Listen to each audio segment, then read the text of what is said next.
So Lao Tzu talks about this presence that exists, this origin. One of my great awakenings back just a few months actually after I lived in that community where they talked about energy. And then I was in this doctoral program at UCLA where they let me explore all these things. There were no restrictions on what I could explore. So I was immersing myself, guzzling all these different streams of knowledge and wisdom from Freud and Jung and Einstein, open systems theory, quantum physics, R.D. Laing, who I've read some passages from, this existential psychotherapy, Joseph Campbell and his mythology, Carlos Castaneda and his apprenticeship with the Mexican shaman, the Indian shaman.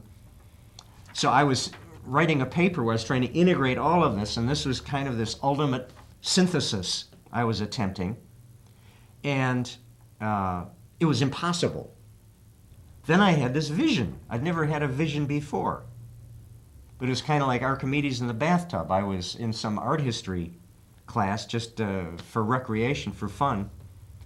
And the theater had emptied where we were watching these wonderful statues and paintings on this film, on this wide screen in the theater arts school.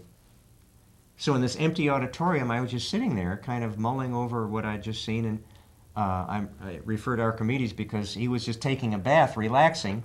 And all of a sudden, aha, he had this awakening. So it was similar with me where I was relaxing, not thinking about all this Einstein and Freud and Jung and Campbell and Carlos and all these things. And all of a sudden, this vision with this pulsating, no, I wasn't on drugs. It sounds like I was. It's a little freaky, but it was like this shimmering, pulsating energy was appearing in front of me.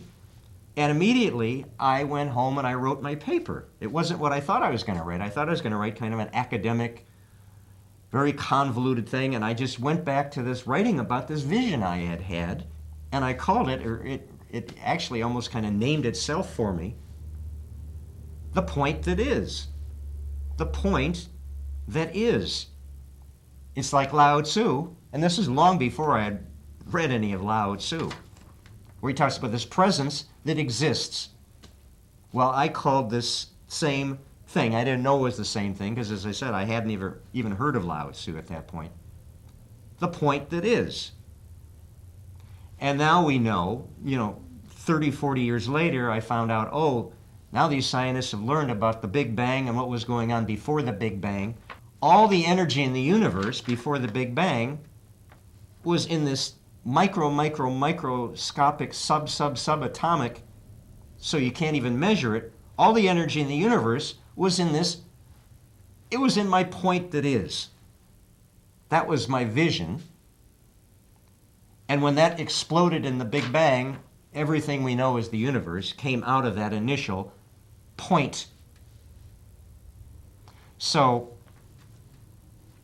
just starting to talk about Lao Tzu and this before creation, this presence existed. The point that is.